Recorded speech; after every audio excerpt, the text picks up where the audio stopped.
Hi, Dr. Sean. My name is Miki. I am 51 years old, and I started doing carnivore a few years ago.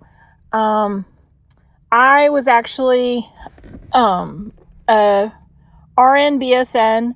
I went to Arizona State University for most of my education. Then I moved up to St. Paul, and I went to St. Kate's for some of my continuing education. I worked primarily in emergency medicine and cardiology, primarily ICU and cardiac step down.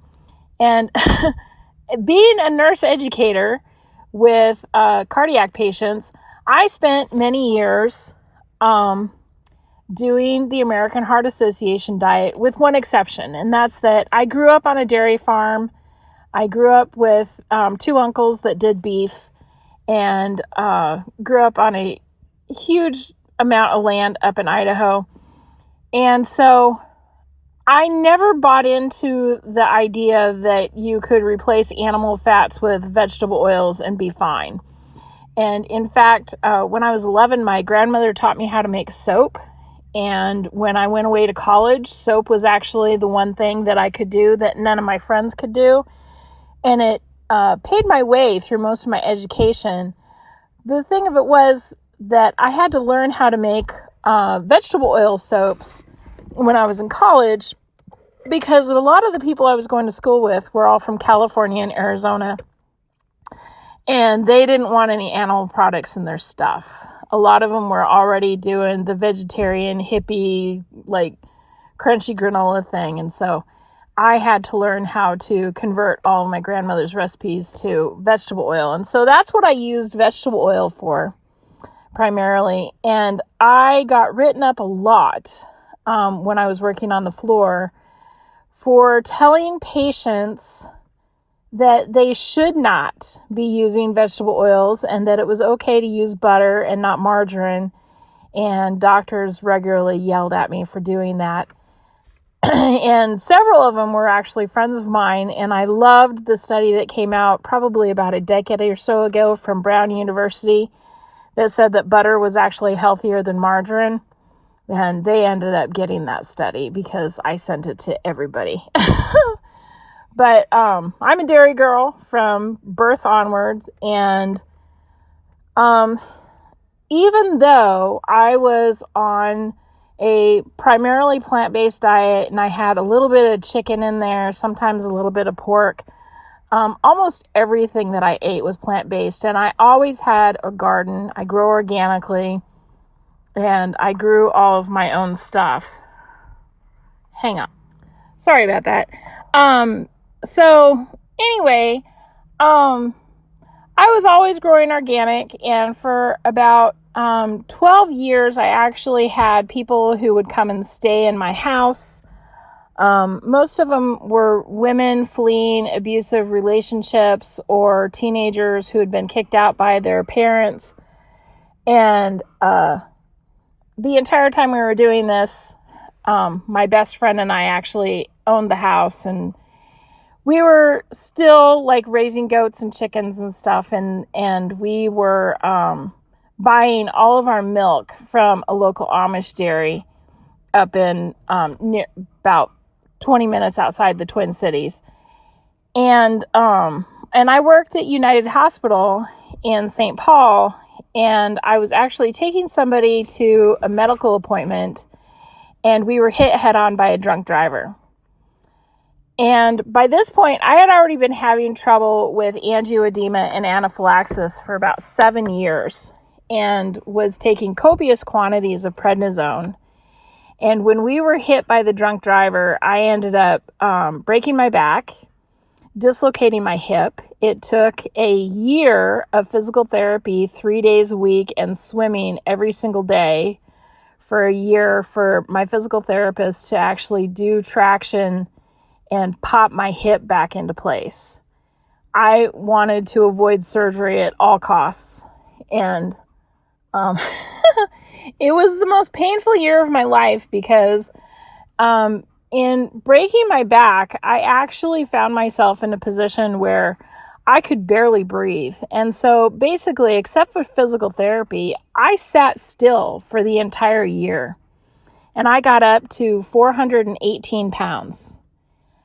Because I was taking 60 milligrams of prednisone twice a day, I was taking Solumedrol about once or twice a week when I would have to go to the emergency room for the anaphylactic protocol, because I was taking 0.5 epi and it didn't do anything. It would basically slow down an attack.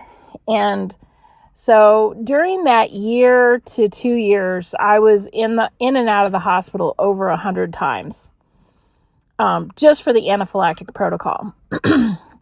And then I ended up going through a really nasty divorce and did a reevaluation of my life and decided that I was going back to my childhood because everything was fine in my life, in my existence. I was happy, healthy, and didn't have any real concerns or mental health issues like depression or anxiety until I left home and I took my first 2 nutrition classes in college, and my life went foobar from there and was just a long progression of 20 years of I'm doing everything that the so-called experts say to do, and I am unhappy, and I have anxiety, and I have all this depression and anger, and I'm getting fat. And the last straw for me was the night that I was lying in bed, and it was probably around 2 o'clock in the morning, and I kept hearing someone knock on the front door. And 3 or 4 times I went down to answer the door, because, we had an open door policy at the time. And every single time I went down to the door, there was nobody there. And I went back upstairs and went back to bed the last time and decided I'm going to stay awake until I know who's at the door and what's going on. And as soon as I started to get drowsy, I realized that the thing that I was hearing was not the door. It was the bookcase headboard behind me that was completely loaded with at least a couple hundred hardcover books, and I was banging it into the wall.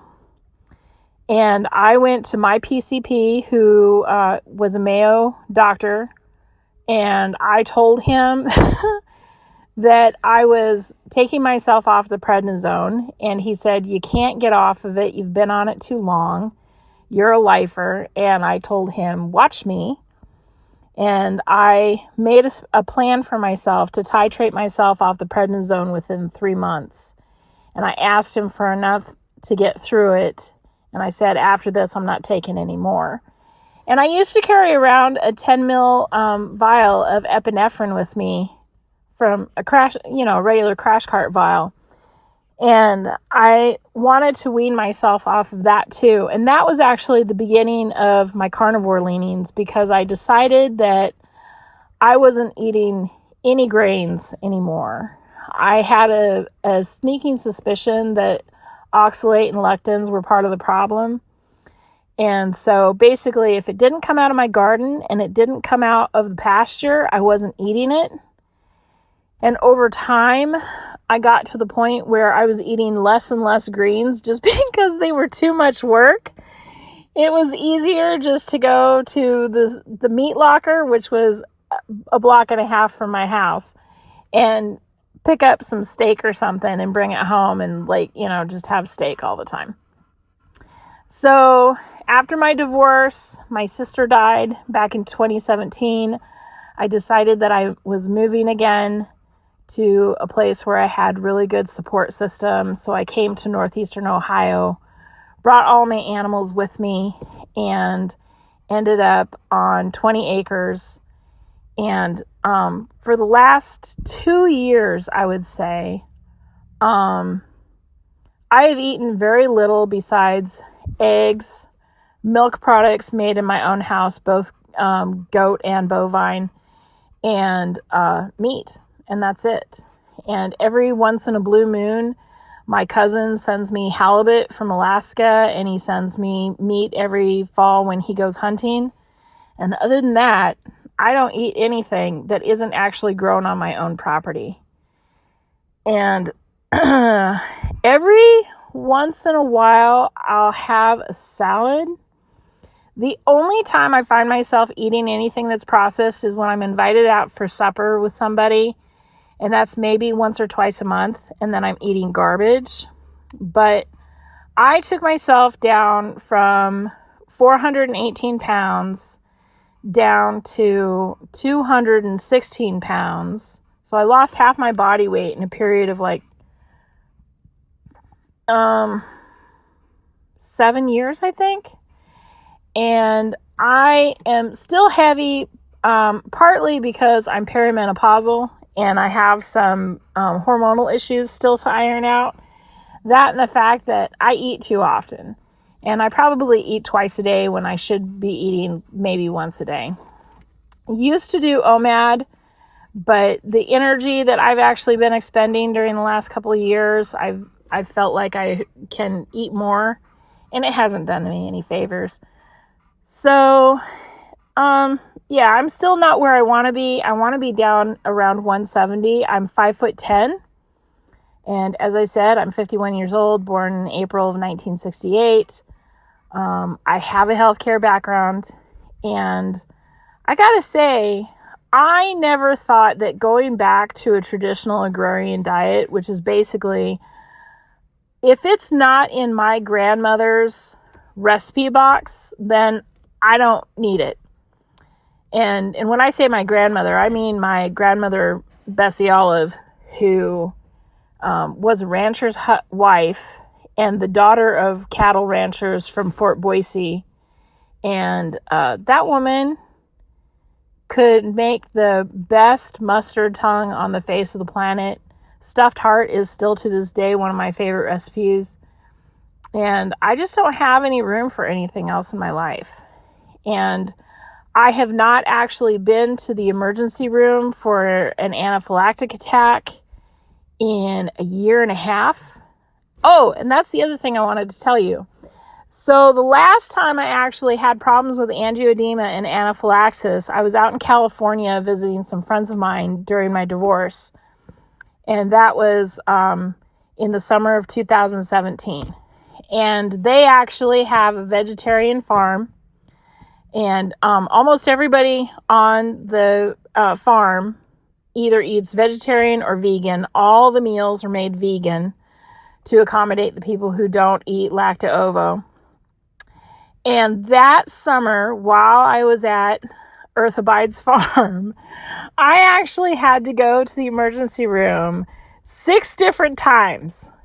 And that was the last time I had any real serious problems with it. And I realized while I was there that the problem that I was having was that they put kale in everything. And it was actually triggering anaphylactic attacks. And it was a miserable summer to the point that I actually went on a 40-day water fast before I left. And they all thought that I was crazy because, of course, they eat 5 and 6 times a day there. But it was necessary because I was afraid I was actually going to die. They live an hour away from San Andreas, which is the nearest little hospital. And the Mark Twain Medical Center is not used to handling anaphylactic attacks.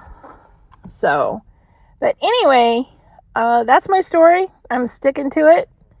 And I hope you can use it. Have a great day. Bye-bye.